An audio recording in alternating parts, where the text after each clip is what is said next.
It's like a clap on, clap off type of thing. Yeah, there's the mics, bro. Okay, so. Yeah, adjust it like this. Hey, Bro, I'm telling you, he's trying to be part of the interview. Skedaddle, bro.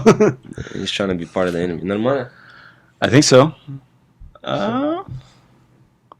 So you got to be talking to it like kind of basically like this. Normal. This close. Yeah, there you go. There you go. You can scoot it up as close as you want. You know what I mean? I think it's fine. So, yeah. We're good. So anyway, you were saying about the show? Oh, so there's this Russian show, and one of the most interesting things that I've kind of seen or heard was the fact that basically there's these ladies, right, who seem to have marriages that ended up falling apart at one point, right? Abusive husbands, whatever the case may be, and so the interesting thing is that there was about 3 or 4 different women, right, and each and every single one of them was able to find a husband that was able to accept him, with kids, with basically their problems that they had, whatever baggage they carried over from their marriages, they were able to basically accept them as they are. Okay. And so these men, they're thinking, I'm a man for being able to do this, to be able to basically accept this woman as it's like emotional abuse. Like they let them believe that like you're not gonna find anybody. Yeah, you got to stick with me. Yeah. And these women, they actually specifically there was a what's his name? There was people that sat there and they were just kind of looking at this whole situation. They're like, what we've noticed, even by this simple manner of how people.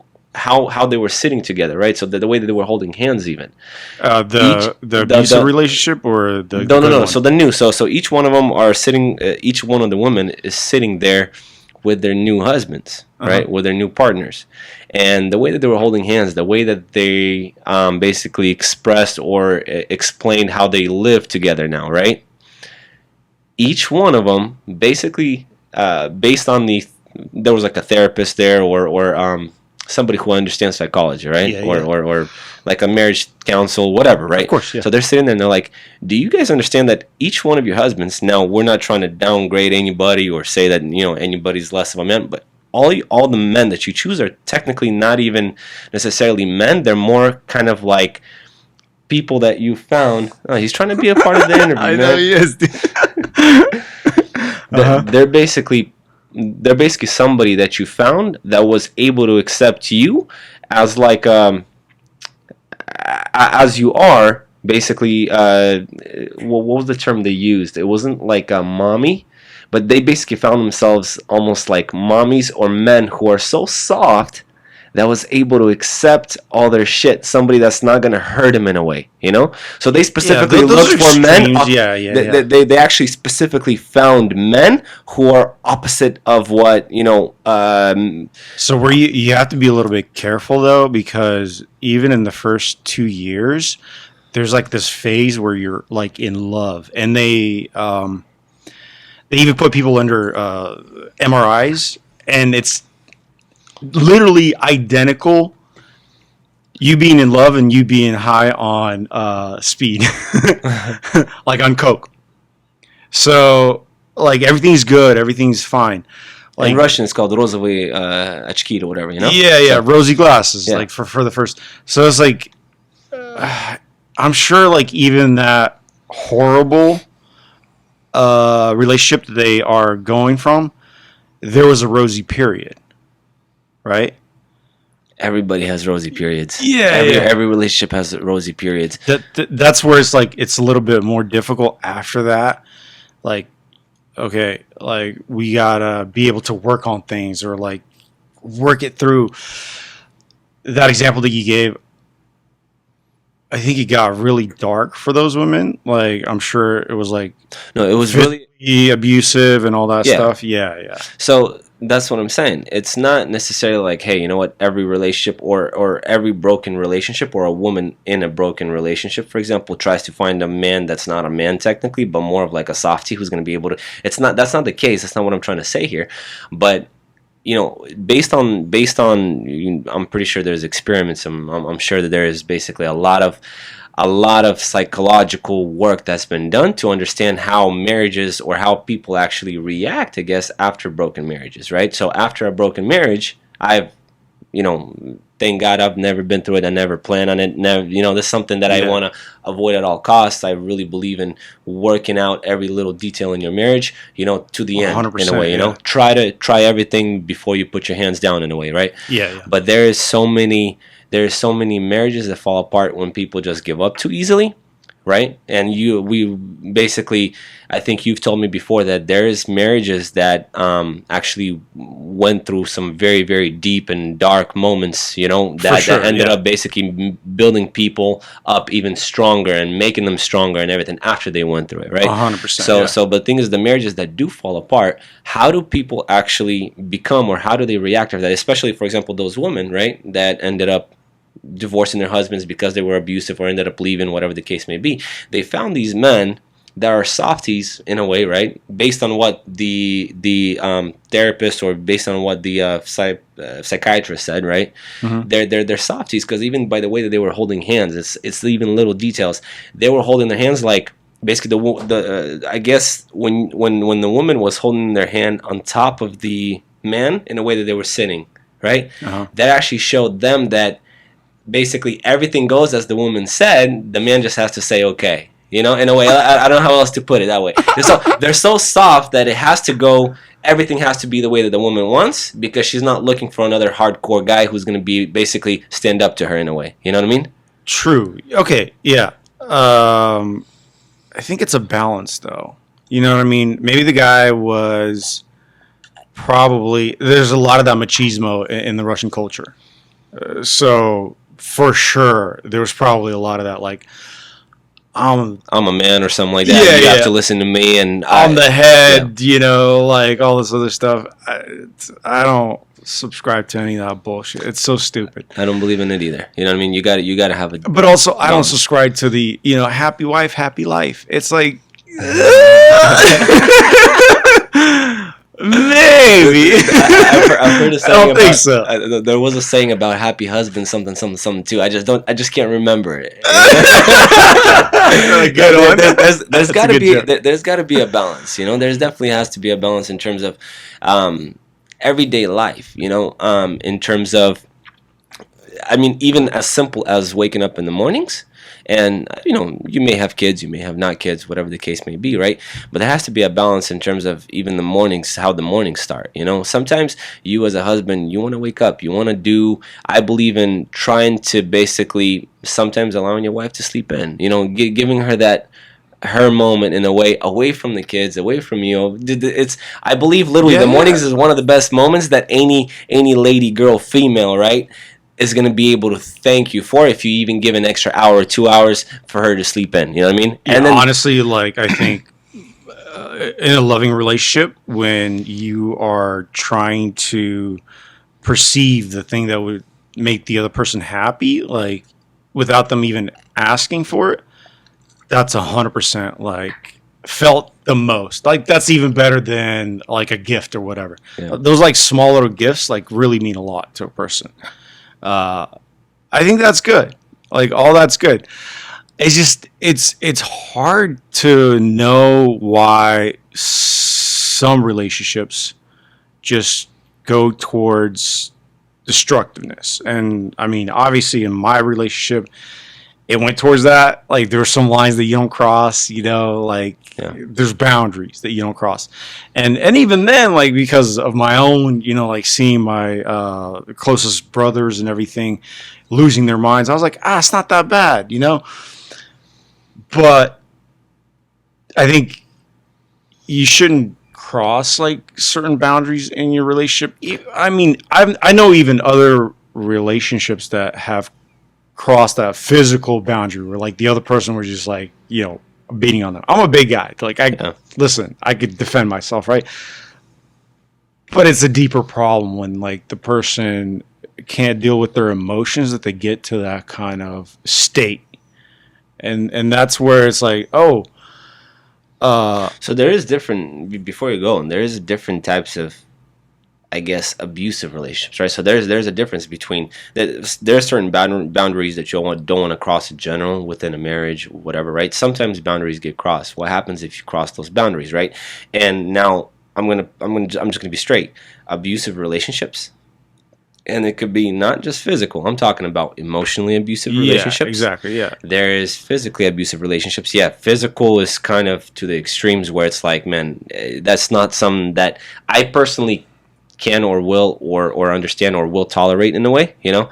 Yeah. Abusive relationships can also, you know, be emotionally abusive, and like I said, that's kind of more on the borderline of where there are certain boundaries that you like don't want putting to the person cross down and things like that. yeah, That's yeah. like, But that's something that's that's workable. That's something you can work on. You can fix. You can kind of correct in a way. Yeah, you cross some boundaries in an emotionally abusive relationship, but that's certain things that you can kind of. I believe that you can technically come back from, right? Yeah. Now, but if you cross the line where you pick up a hand on a woman, or even the woman picks up a hand on her husband, just it works both ways.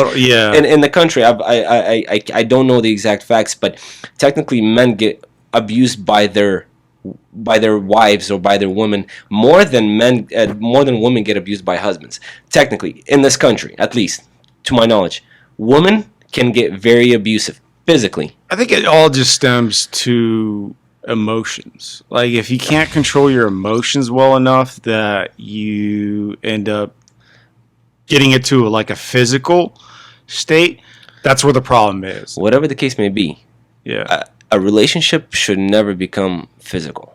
Oh, 100%. Dude, a relationship should never become physical. My pops, you know, instilled that in me from a young age. Yeah. He's like, dude, don't ever. You know, even like that's even like a good thing in like just between guy and guy, right? Like if a guy gets all like emotionally wound up, like at a club or something like that, yeah.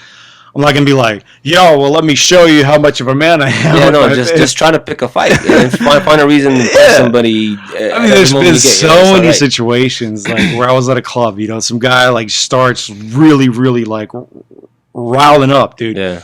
Like this guy literally was about to like go to his car, and I know he had something in his pocket, and it was directed towards this girl that like I was just with, and he was just trying to be with. And I'm like, hey, dude, I just came up to him. You know, like I see that state that he's in, like either it could be towards me or somebody else. I just came up to him like in a calm way. I'm like, hey, dude, trust me, it's not worth it. Like, and I know, like I talked him down from it. You know what I mean? It's like, but when you have to be in a relationship with somebody like that. Well, when you have to talk them down, of course, each time they get heated to a point where they can basically start crossing certain boundaries, abusive boundaries, right? Yeah. Physical, whatever the case may be, right? Now, and I get that, you know, like where the thing is sometimes we, like, for example, sometimes the other party can be responsible for getting a person to that stage. Other times, it's just almost on a line, or I guess on an emotional state of it's almost at a level of a sickness in a way. You know, listen, some people you have to ask yourself, and the other person has to ask themselves as well. Was it intentional? Did that person did that to, you know, like to make me feel this way? Well, I was around people when I was younger that would intentionally do that towards you, you know, and like to try to. So for me, that was like I just developed a way of like, all right, that doesn't bother me anymore, because like it's not like I just emotionally shut down or anything like that. But I'm like, all right, I see what you're doing, and just acknowledging it, right?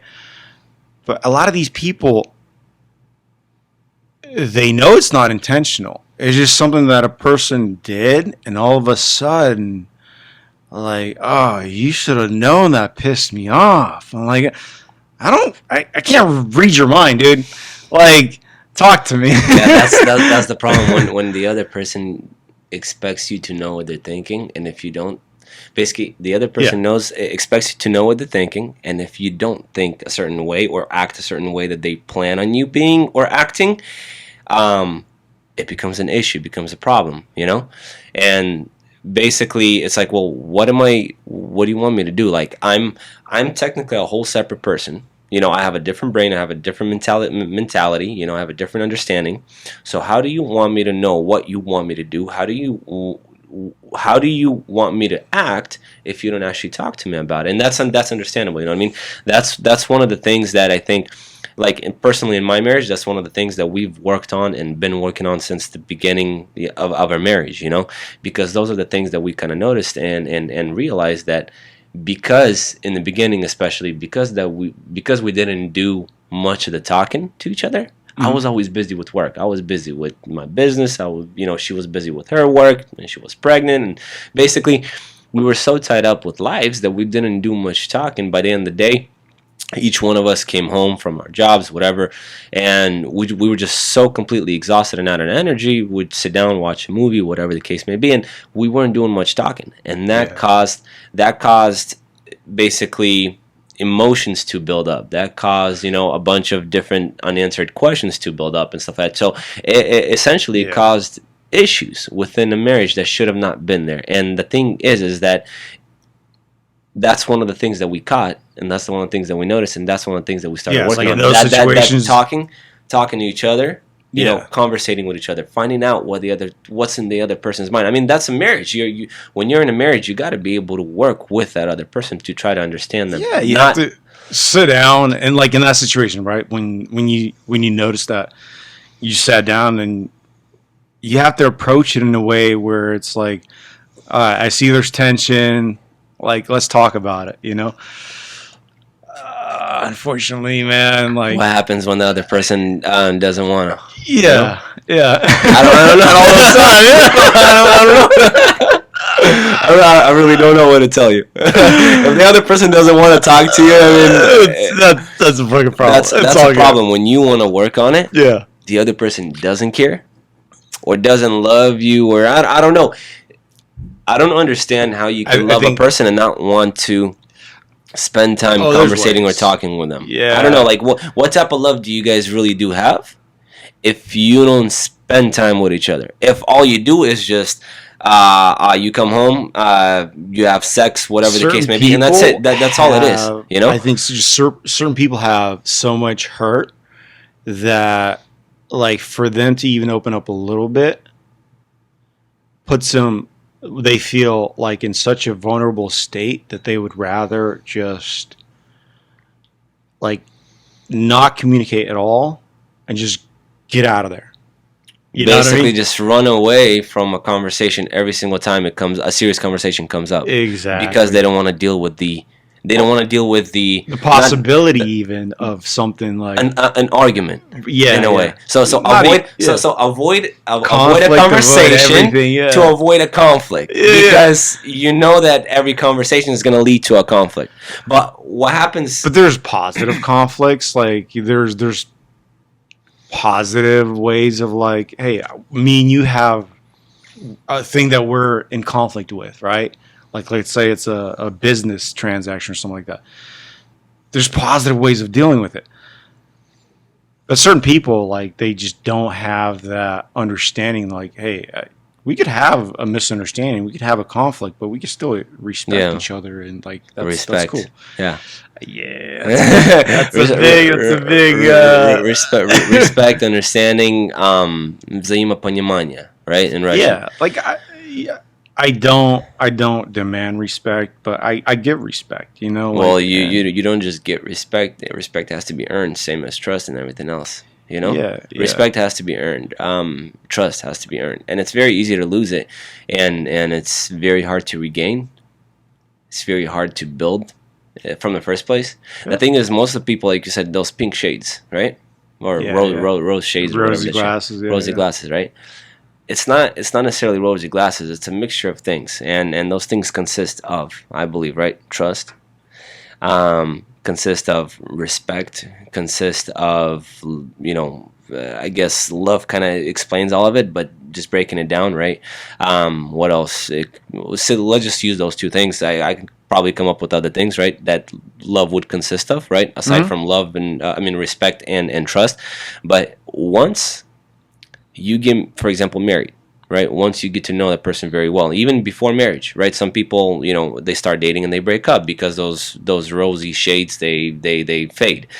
But it starts fading not from because the love starts disappearing or the person just starts realizing but because the trust starts getting broken. That person starts suspecting that person of cheating on them or something else, it's like all or that, like, respect, right? The person does something to start breaking that respect in another person, right? And there's those so are the many pink easy shades that get ways broken. to like to like work on that. It's like if it's a healthy kind of mind in a relationship, you could approach it in so many different ways before it gets to like those kind of like dark spots. You know what I mean? Rosy shades, they're not bad to have in a marriage. They're not bad to have in a relationship. They're not, Yeah. because that's what helps you overcome certain things in a person that you start, basically when you don't have rosy shades on, you start noticing a lot of the negatives in a person. You start picking at every single bad thing that you don't like in the person, whatever the case may be, right? When you have rosy shades on, you don't notice certain things. You don't react to certain things. So technically, if you can actually find a way, even if you at a moment you had rosy shades on, it got lost, and if you can find a way to rebuild that love, those rosy shades, right, back in a marriage, I believe that you can actually have a very respectable marriage where you respect each other a lot, where you guys can trust each other again, where that love technically, well, people say, "Я разлюбил его," I stopped loving him, or I stopped loving her, right? What does that really mean? That Yeah. means, if you actually break it down, that means I stopped respecting him, or I stopped respecting her. Um, I stopped trusting him on her, or her. True. I stopped. Uh, what are other things that you can? Those are good. Like You know what I mean? Like just say the primaries, right? Those are the two biggest things that you can possibly think of in a marriage. Yeah. But once those two things, especially those two main primary things, they start disappearing, I believe that's when you start realizing that, hey, you know what? Maybe I don't love the person. And it's not that your love just disappeared. It's more so that you started losing these other things that made you realize that maybe you don't love that person after all. And it's not the fact that it just disappeared. It's the fact that you broke it, or the other person broke it, whatever the case may be. Somebody ended up breaking something that caused that love to start disappearing. It doesn't just disappear. You can't just love a person and another day wake up and then it's gone. That doesn't happen. Yeah. That like doesn't there's happen. communication that gets broken Communication, down. There's time, time. You stop, even as small as you stop spending the time with the person. If you stop spending time with the person enough, what happens? That person will find other places, other things to replace that missing spend time with, and other things, in other situations, other people, whatever the case may any be. kind of like problem, if there's communication, then like you could work through anything. You know what I mean? Um, if it wasn't spent enough time, it was whatever. Like you could talk those things through with a person that really actually wants to stay in a marriage or whatever. It's yeah, a lot of people like wake up and they fell out of love, whatever. It's either one party or the other that like usually ends up like ignoring that person or whatever. Bringing in maybe therapy or something like that, like long before you start having those issues, would be a great thing. But like, yeah, A lot of people are scared. A lot of people are scared to take certain steps to be able to fix small situations. Yeah. They would much rather them lead to bigger situations that are technically irreversible, right? Yeah. So they would, because of their, they'd rather leave. Yeah. because of their, I guess, because of the picture that they sometimes build for themselves or the people around them, right? Their family, whatever the case, that, hey, everything's perfect, we're golden, everything's just ideal, right? Because of that, they are not willing to acknowledge the fact that they have a problem. And because they decide not to acknowledge that they have this problem starts growing and expanding into something even bigger that then explodes in their face, and then obviously you start seeing, divorces and everything else. Now every marriage, I mean, you wouldn't be marrying a person if you didn't love them, or if you didn't find something in them that you want to spend time with. Or you wouldn't marry the person if you didn't want to spend the rest of your life with them. Every person marries, and one of the things they say is, we're getting into this marriage, and person has a mindset that I'm going to be with you nobody gets into a marriage saying, oh, I'm going to be with this person for another year, then I'm going to find another person to marry, and then I'm going to find another person. Nobody does that. Right, exactly. You don't get into a marriage thinking that ever. So at one point you had the correct mindset, and that correct mindset was, I will try to work through every single situation that comes up. And I will do my best to be the best husband, to be the best wife to this person. So at one point, though, that guy or that girl, somebody, at one point ends up not wanting to do that anymore. Let me ask you an interesting question. You know, like, so have you ever run into that kind of a situation with your employees or anything like that? Like where all the time, right? There's this, I guess, picture, right, of a marriage can technically be applied to many other parts. Yeah. I mean, every relationship that you have, it doesn't have to be a marriage or anything like that, or a relationship in terms of like loving another person or whatever. It could be a relationship with your employee, with your a relationship with your customers, with whatever the case may be. It applies everywhere, right? Yeah. If you are able to, if there's an issue, if the customer comes in, if you own, I don't know, a food store or a restaurant, and a customer comes in and they're being an asshole, or they're not liking something, if you don't know how to react, or if you don't know how to treat that situation correctly, you not only will lose a customer, but you will also most likely end up losing other customers that could potentially stop or start avoiding your restaurant because of the reviews that they leave or something else. So there is a situation that you could have acted on correctly, that you could have treated correctly, and resolve an issue before it became even a bigger problem. But if you acted wrong, or if you basically told the customer, you know what, get the hell out of here, I don't want to treat you anymore, whatever the case may be, most likely you're going to get a negative review, though that negative review is going to get seen by hundreds, if not thousands of other people, and a lot of potential customers that you could have had are not going to show up. Yeah. And the thing is same thing here. There was a potential issue that was coming up in your marriage. You decided to act on it correctly, treat it correctly, right? Or talk about it, figure it out. It doesn't even have to be like my marriage or anything like that. It's just like it's a bigger. I'm not pointing fingers. I'm saying in general, somebody who has a marriage who has an issue, and I think it's like being in control of your emotions is like one of the biggest keys like to life. If you want to run a business that's an enterprise that like runs by itself. Yeah. You have to learn how to like pick people for that right position and everything else. Trusting people to be able to do your job for you. Yeah. Trusting people, respecting people, knowing communicating people's motivations, having control of your own emotions and everything like that. That it starts with that, and then you could pick the right people to like lead that little pack.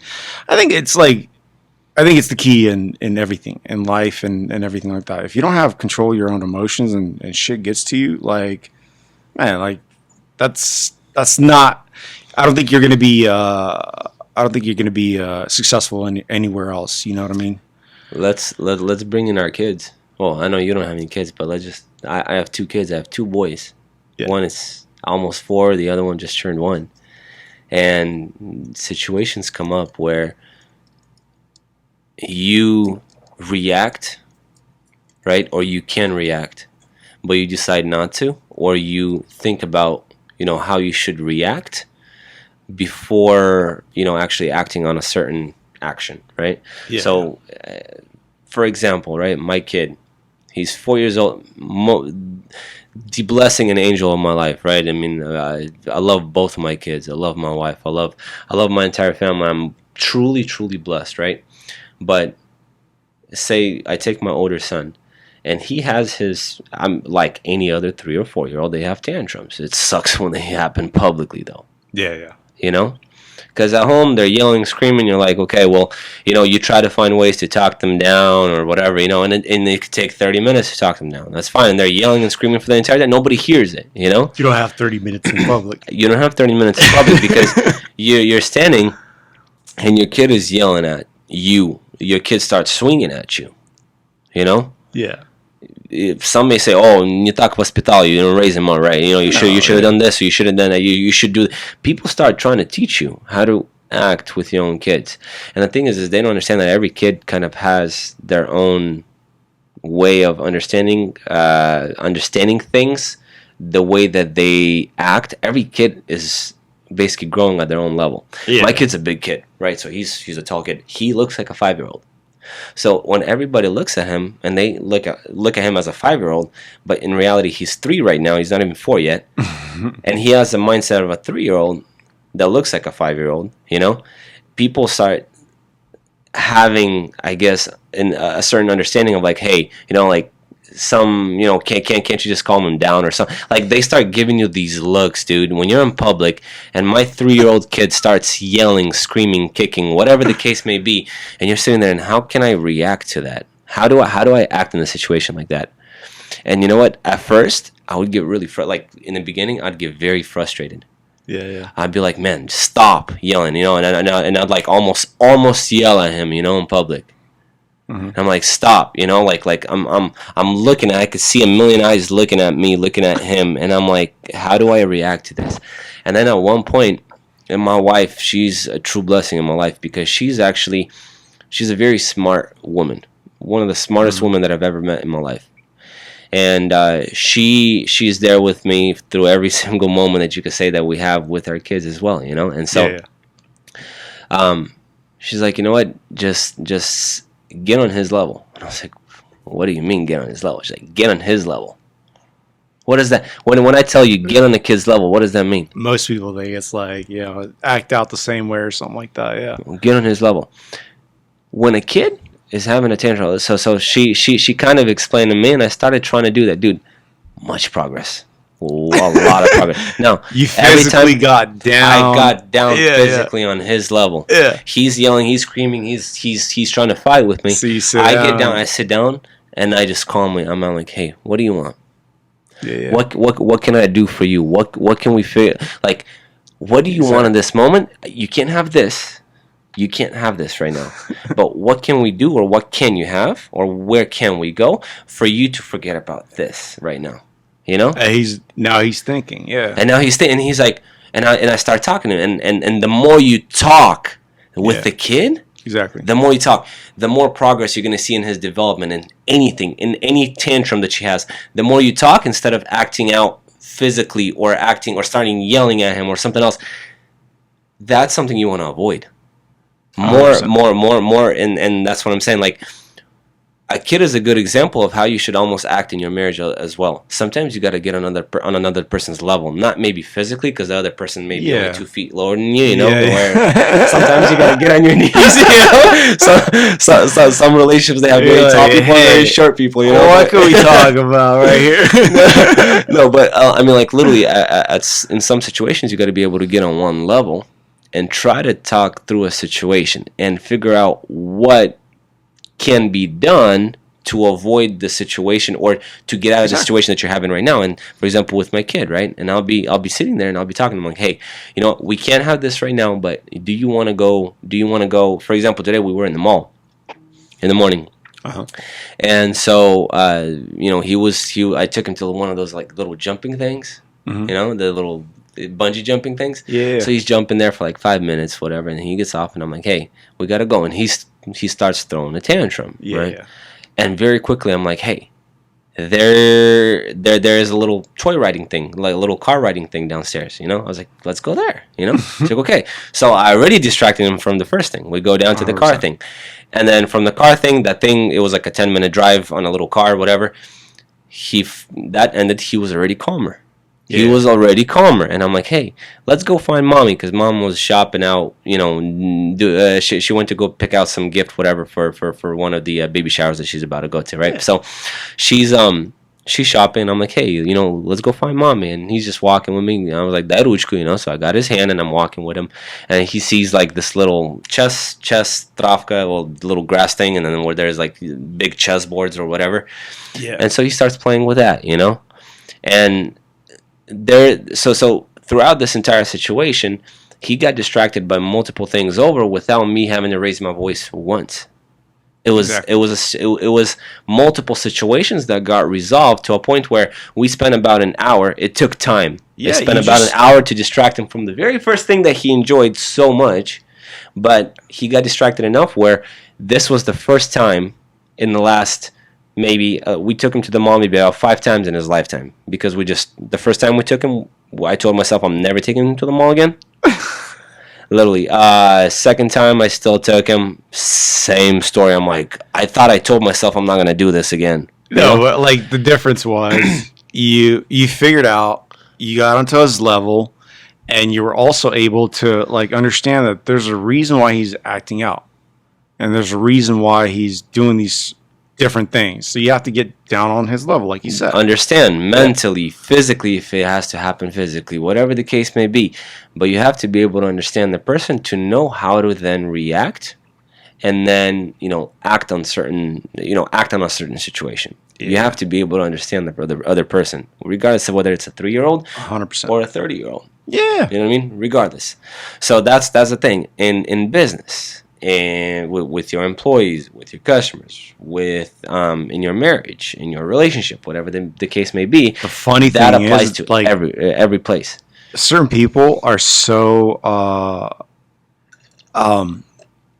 capable, like, let's say, as an employee, but when it comes to like the interpersonal things, you only see that later on. You know what I'm saying? Like when you're interviewing them, and you're like, "Oh man, you got this going on. You got this. Like you're great at this thing, that task."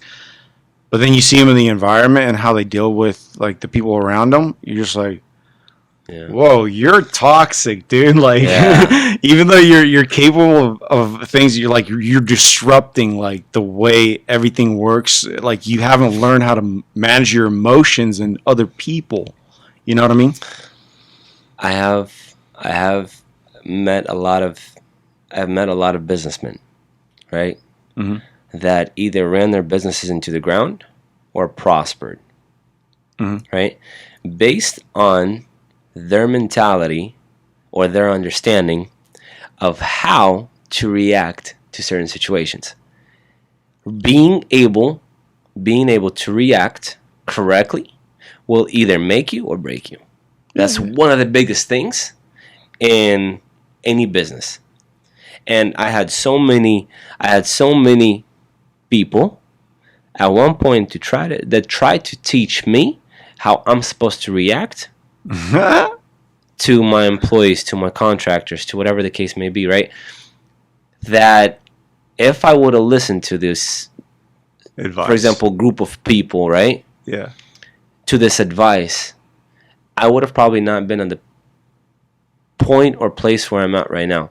Now I've made mistakes in my life where I've listened to people and then it basically broke me, right, or broke certain things that would have been good for me in a way, right? Business opportunities, big shots at making a shit ton of money, right? Uh-huh. Because I reacted differently, or reacted incorrectly, I lost those opportunities, and there's no way you're ever going to get them back. Yeah. Now there were certain situations that occurred that I was able to correct though, and then basically still get some certain contracts, still be able to figure out and start growing or expanding my business the way that I wanted to. And I used to have a partnership, right? I used to have a partnership where we were running the business together, and we just couldn't agree on a single damn thing. Literally, it was just a very toxic. It was a very toxic relationship and a partnership within a business, right? So for us, we just couldn't agree on a single thing that has to happen for the business. So at one point, we ended up splitting. And the moment that I started my own company, one of the biggest support that I had was my wife. She was there every step of the way. She supported me. When I literally left that toxic partnership, even though it was bringing in a good amount of income, where I literally it was bringing a really good amount of income. I ended up breaking that off, starting my own business, a business that for the first couple of months I barely lived through because I didn't even know how to pay rent at one point, Yeah. and at a certain point, like I was very worried. My kid was like 2 months; he was just born, and I'm sitting there with my wife, and she's like, you know what? If anybody can do this, you can. Nice, She's like, I know you can do it. So she supported me every step of the way. She was one of the people that 99.9% of the time gave me the correct advice. Yeah. Because that's what I believe a marriage should be. If you have a person that can give you the correct advice or be your, I guess, that be a good support for you, in the right way. In the right way too. Yeah. Like again, it like goes back to the way that your partner probably dealt with the people in your company, or like the way that he dealt with the people that you guys had contracts with. You try to explain to him, hey, maybe that's not the way that you do this. Yeah. So when you get a person that lives kind of by the rules and the mindset of somewhere back in Russia type of thing. Yeah.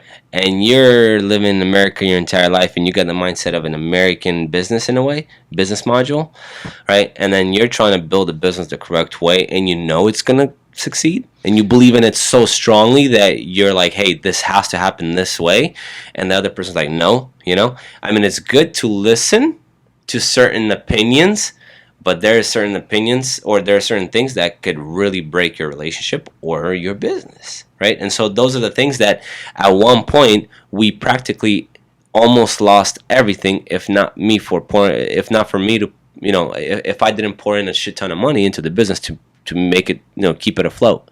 So the thing is the moral of the story is the fact that I was able to start a business, right? And only then did I understand that, I have a certain understanding, I have a certain mentality of how I'm supposed to be acting towards these contractors, how I'm supposed to be acting towards these employees or these people, these customers, whatever the case may be. Yeah, I didn't even know about this history that you had, because I know like you're really like a person that everybody likes to work with and everything like that. I didn't know that you had a business partner that was just had a completely different mentality about it. No, it's been a long journey to get to where I'm at right now. I've definitely gone through a lot, and that's what I'm saying. In terms of my personal life, I was able to learn a lot in the past 5 years. We're actually going on where it's going to be our 5th year on August 27th. Yeah. So in the past 5 years, we grew. Is the correct term exponentially, right? Or is that a correct term? We grew a lot. Yeah. Right? We grew a lot. Fast, and every time like doubled. Yeah. No. We grew a lot since we got married. As a husband and wife, as a father and a mother, to our kids, we grew a lot. Yeah. Me as a businessman, since the day that I started my business, kind of coming into starting my business with my mentality of how things could have or should have been, right? Yeah. But being used to the way that I was running things with my partner, it was almost like breaking my own nature in a way, my understanding of how things used to run, and rebuilding all of that from scratch into an understanding of how I want it to be. Yeah. Does that make sense? So I started building my business from scratch by breaking my understanding, and building it up the way that I wanted it to be. And for the first like half a year, dude, I struggled because it was very hard. But the moment that it picked up momentum, it grew so damn quickly that I didn't even realize how quickly it was going. It just started happening like very, very quickly. So for me, one of the things that one of the lessons that I learned from it was, the way that you, like I told you before, or just recently right now, the way that you react to certain situations, and especially in my category of business, it will determine whether you're going to make it or break it in this business. Now, understanding certain people or getting on a person's level, I work with a lot of truckers, owner operators, right? I have a truck. They're like little babies. I wouldn't say little babies, but every individual has their own personality. Exactly. And you have to be able to understand every single person. Literally, the way that I look at myself is not like a mother or a father. I look at myself as a psychiatrist. Exactly. You know what I mean? Because every person Like you deal with one person, he's the nicest, coolest person that you can ever deal with, Guess and then what? you have a second person. You're in the business of having a lot of truck drivers, Yeah. right? So you have to understand that like every person that calls you up, they're not just pissed off or they're like stupid, whatever. I've talked to a lot of like dispatchers. They're like, oh, these truck drivers are so dumb. Always Like, complaining. Yeah. it's like, hey, listen, this person is probably dealing with some shit that like you're sitting in a air conditioned room that you're probably not as pissed off right now. Yeah. No, I'll tell you situations. So I'll have a driver who calls me, right? And the way that you understand is like, hey, I'm a boss, right? So I gotta not allow. Well, I have to not allow these, drivers, these owner operators, to kind of sometimes act the way that they act, and some of them call them like they own the company. Sometimes. Now, look at it this way: they call you, somebody calls and starts yelling, trying to be smart with you, right? They're trying to sit there and complain and tell you how bad you're running your business and how bad you're doing this. Yeah. And then you say, okay. You react very. You basically got to be the smart guy in the conversation, right? So you react a certain way, and you say, you know what? Okay, if you really think that way, and you start throwing facts at them, like, let's pull up this, let's pull up that, let me show you this, let me show you that, and so you almost calm them down, right? And but they will never admit that they were wrong the moment they called you. Now wait. Yeah. You finish the conversation with them feeling stupid. They'll call you back and they'll say, I was wrong. I apologize. I have this and this and this going on. I'm just stressed out. I was waiting at a pickup all day. The asshole at there was an asshole at the shipper that basically kept cussing at me. That basically keep giving me the run around, whatever the case may be. My truck had a million problems today. I couldn't start it up. I was freaking out. My reefer broke down. I didn't want to let you or disturb you about it, whatever the case may be. So he's sitting there and explaining to you, and I know you're sitting there and thinking like, this is exactly what happens. No, I know. I've seen this stuff happen so many times. Like that's what I'm telling you. But you don't realize as a dispatcher, as even the owner of the company, you're not physically in the truck with every single individual truck driver or owner operator. But here's where drivers could be different too, though. Go ahead. Because I drove for a long time, right? And like, you sit at a truck stop and all you hear is like these sob stories. Oh, my truck this, blah, blah, and they don't understand. It's like, bro, like, also understand the other person on the other line. They got 1,000 other people that they're dealing with. Yeah. Like, they don't know what's going on. Like, give them the respect. Like, give them the time of day. Be like, hey, this is what I'm dealing with. Say it in a calm manner. But here's the difference. Like, what you were saying is, like, on your end, you understand the person just like you tried to get down on the level of your kids. Yeah. You have to get down on the level of the person that's frustrated or whatever. Because if you don't, those people basically end up either going down a dark path themselves, and it's like it just gets into an argument or whatever.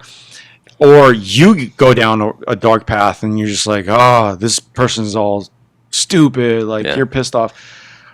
Like the problem. I'll tell you this: the problem in trucking, in this trucking industry, is the fact that 90% of the people that are in this business, they will blame every single person around them except for themselves. Exactly. Like I said, I've dealt with a lot of businessmen that will blame their dispatchers, that will blame their employees, that will blame the truck drivers, that will blame the owner operators, that will blame every single person for everything wrong that happens within their business except for themselves, right? Everything that you do within your business, if it's your business, it's your fault. Yeah. It's 100% your fault. That's the way that you got to come at it. Why? Because if you keep blaming the dispatcher for not doing their job properly, well, you should have either tried to train them better, try to train them correctly. If they just don't seem to understand, find a replacement, right? Yeah. Find a better dispatcher that you're not going to be frustrated with. If you're not too happy with an owner operator or a driver, try to figure out what exactly is happening in that relationship that you have between you two, right? If there, I've worked with owner operators that as calm and as cool as I can be sometimes, and try to understand and get on. I'm good at getting on people's level. Very, very good. You are, yeah. Now, as good as or as strong as I've tried to get on a personal level, it just, we don't click. Now, there's a thing called, that there's certain relationships that you just can't click with the other. They're just not there. Like, I don't know how else to explain it. You just cannot click with a person because no matter if you try to explain to them a million times, they don't want to understand. They don't care about understanding. They don't care about trying to, like, it's just very not aggressive people. What have you done in that kind of situation where we just split? We had to split ways because it was a very toxic. It got to a point where it was a very toxic relationship where I couldn't have good. I couldn't relax. Every time a person would call me, I'd be on edge. I'd start stressing out right away. Right. Yeah. So I wouldn't be looking forward for a call. And trust me, in those situations, I've tried, like I've worked with a person for, say, a year or 2 years, whatever the case may be. It just gotten to a point, even from the very start, like you noticed that there was a problem in your guys' relationship, like from the very start. But you chose to try to work things out. And this is the tricky thing. Now, there are certain, for example, relationships that you can, basically work things out on. But then there are certain relationships, I believe, in, again, your marriage and in your business or whatever the case may be, where it's almost, I don't know if the correct term would be impossible, but you could be the person that will want to try to work things out, but the other person just doesn't care for it in a way. You know what I mean? Like, so, and no matter what you say or no matter what you try to do, that person isn't at a level where they want to understand. And I guess you can kind of blame time for it, maybe. I don't know. You just have to split ways with those people. Either you it doesn't matter how relationship. It doesn't matter how beneficial, like in some way, your relationship is in one way, but if it's too toxic in another way, you have to split ways. Yeah, and the thing is, from your end, you can try to do every possible thing that you can possibly do, but it doesn't mean that you can force the other person to think a certain way or act a certain way. You can't force a person to be someone that they're just not. They haven't grown to be that person yet. That's something their parents that's something their parents should have trained them or taught them on. That's something their life should have shown them and taught them on. So that's something they should have. That person was calling you up, you were just like, yeah, you'd be sitting there. I'm like, no, like I literally don't want to talk to you right now. Like I have a million other things going on. I do not want to answer this call. And the thing is, even though you that a million things are going through your mind, you still have to be able to answer the call. Because you're a businessman, right? Or a businesswoman, whatever the case may be. You own the business, right? So you have to be able to answer. You can't just push off a bad conversation or a negative conversation on one of your employees and say, no, you talk to them. That's not right either.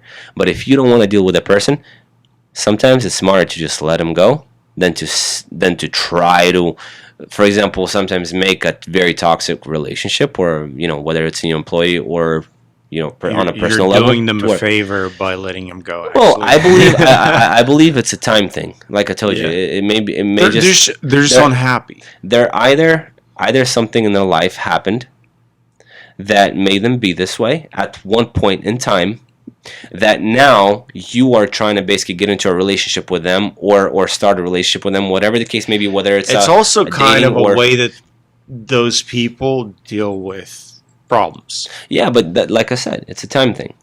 Now, what I meant by that, if you let me finish my thought, okay. What I meant by that is they either are getting into a relationship, like you and them are getting into a relationship, right? Mm-hmm.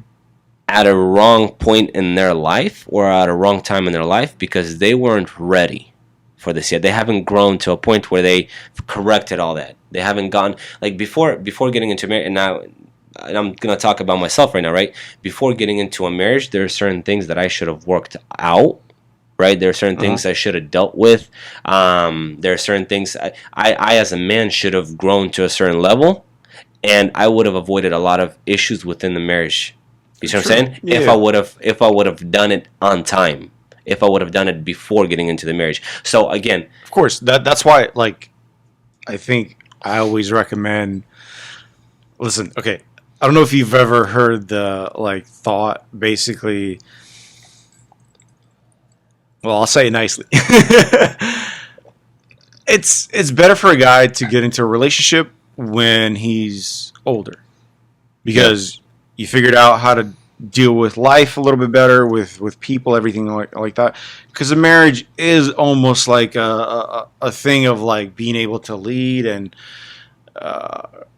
deal with different people's emotions, like your kids and all that stuff, right? yeah, So if you're in a relationship where you're not prepared for that, then it's like when you're younger, you haven't seen enough to like be able to work with that, right? there's a different thing too, though. For example, sometimes, like for example, for me, right? I got married young. I got married at 20 years old. I got married a kid still, honestly. Yeah. You know, I lived with my parents my entire life until I got married. And a lot of people in Russian culture actually do that. They live with their parents. They don't go off on their own in a way. You know what I mean? Like they don't do that. They just kind of live with their parents until they have to get married. You know, that's the way that I was kind of, I don't know, raised, brought up. That's the understanding that I had.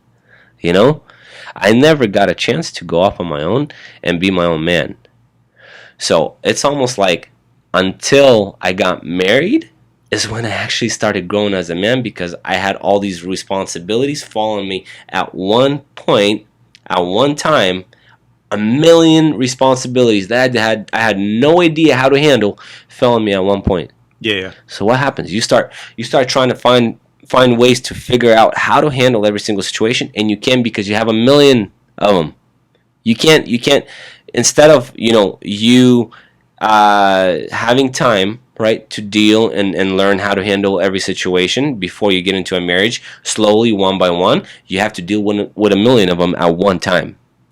And so what happens? That causes problems within your marriage. That causes problems within your relationship. You know, that causes problems with your understanding of how kids are supposed to be raised, of like all these different things, because you had a mentality of a kid when you got married, getting into a marriage. And that's why they tell you, that's why a lot of young people who get married, they end up getting divorced, because they're just not prepared for it. There's literally nothing I currently knew of, or nobody that I knew of that could have prepared me for it.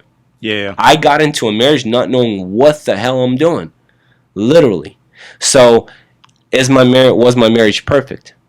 No, it was not. You know, nobody's marriage, I believe, is perfect. But the fact of it is that I could have been more prepared if I would have taken the time to prepare for it in a way, instead of rushing into it. See what I'm saying? And I was raised in a very conservative, well, I guess in a very Christian, I guess,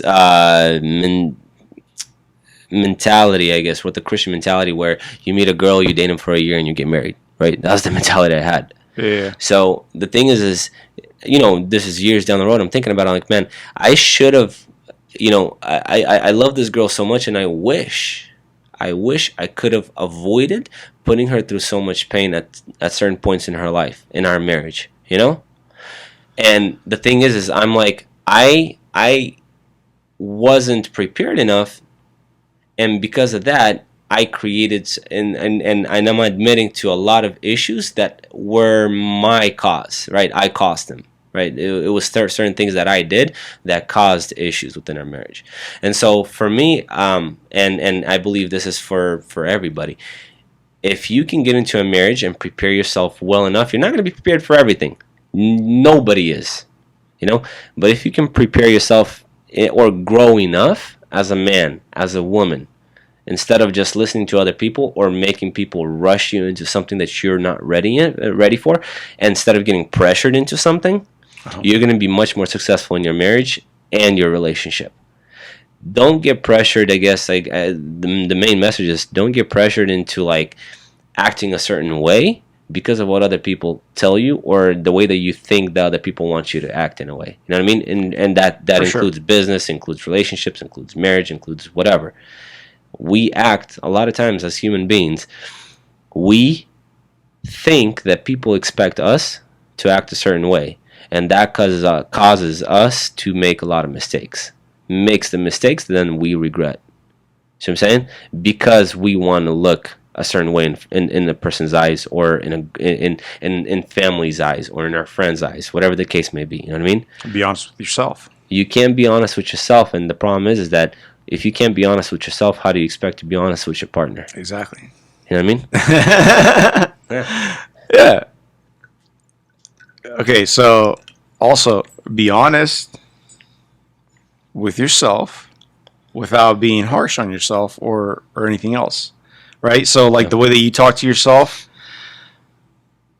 has to be a way that, like, when you're going to talk to that other person, you're not going to talk to them like with a lot of hate or anything like that, because you don't talk to yourself like that.